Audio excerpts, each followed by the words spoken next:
When should you put your child into voice lessons?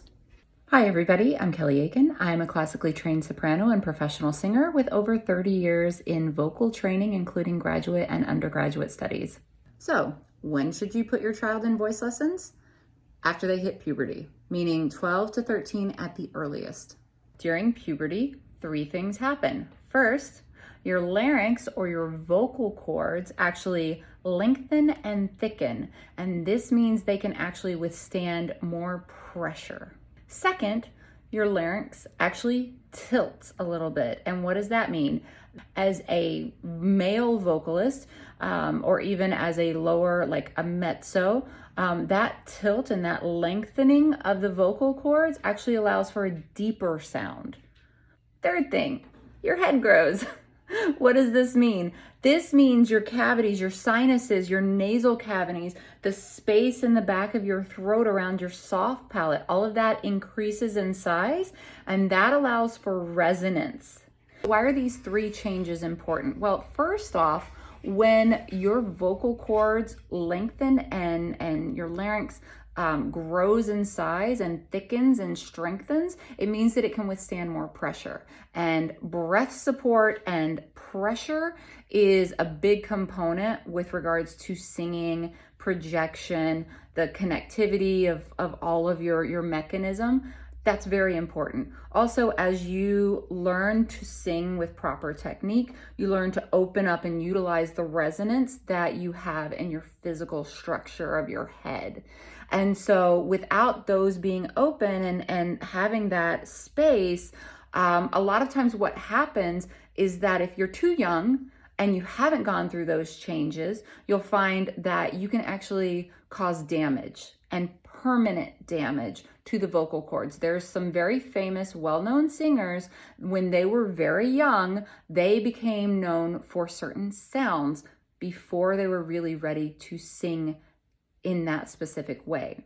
And so what's happened as they've become older, you suddenly don't see them in a public capacity because a lot of times they've caused permanent vocal damage. They've caused strain of the vocal cords that doesn't heal and that they can't recover from, and therefore they've lost their ability to replicate that same sound that they were known for, or some of them have lost their ability to sing entirely. So it's very important that you don't start training beforehand. Now, that being said, I think it's very important to begin your musical education at a young age. For example, I started performing when I was about 3 years old. I started training on the piano when I was 5, doing musical theater and choral music when I was in elementary school. Then I began the viola and then the trumpet by like 6th grade.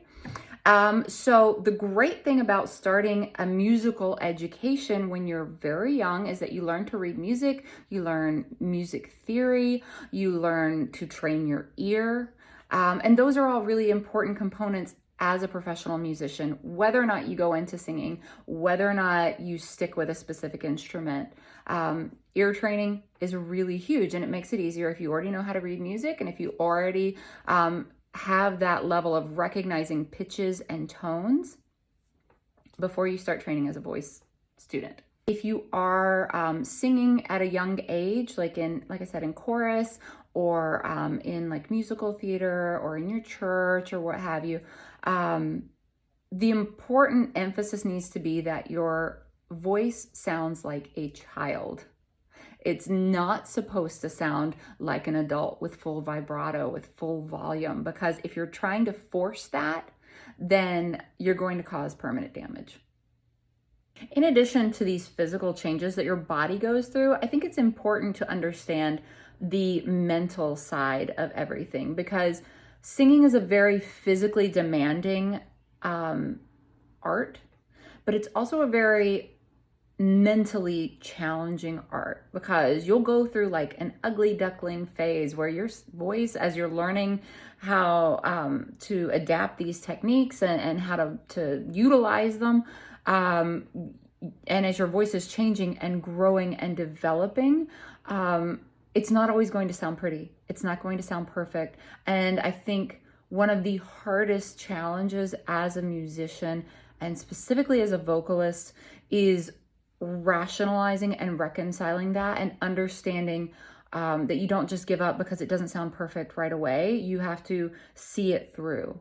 It's a long process that you go through to get to the point where your voice is sounding the way that is appealing to you and appealing to other people. And if you're not emotionally more mature, sometimes that can be even more difficult to handle. Not to mention the fact that, especially if you go in a classical study of things, you're learning multiple languages in addition to learning the muscle memory and the technique and all these different moving parts, essentially. So being able to balance all of that and not get frustrated is really important when you're learning and training your voice. Thanks so much, everybody. Have a great day. Make sure and hit that thumbs up button and follow me for more vocal tips and content.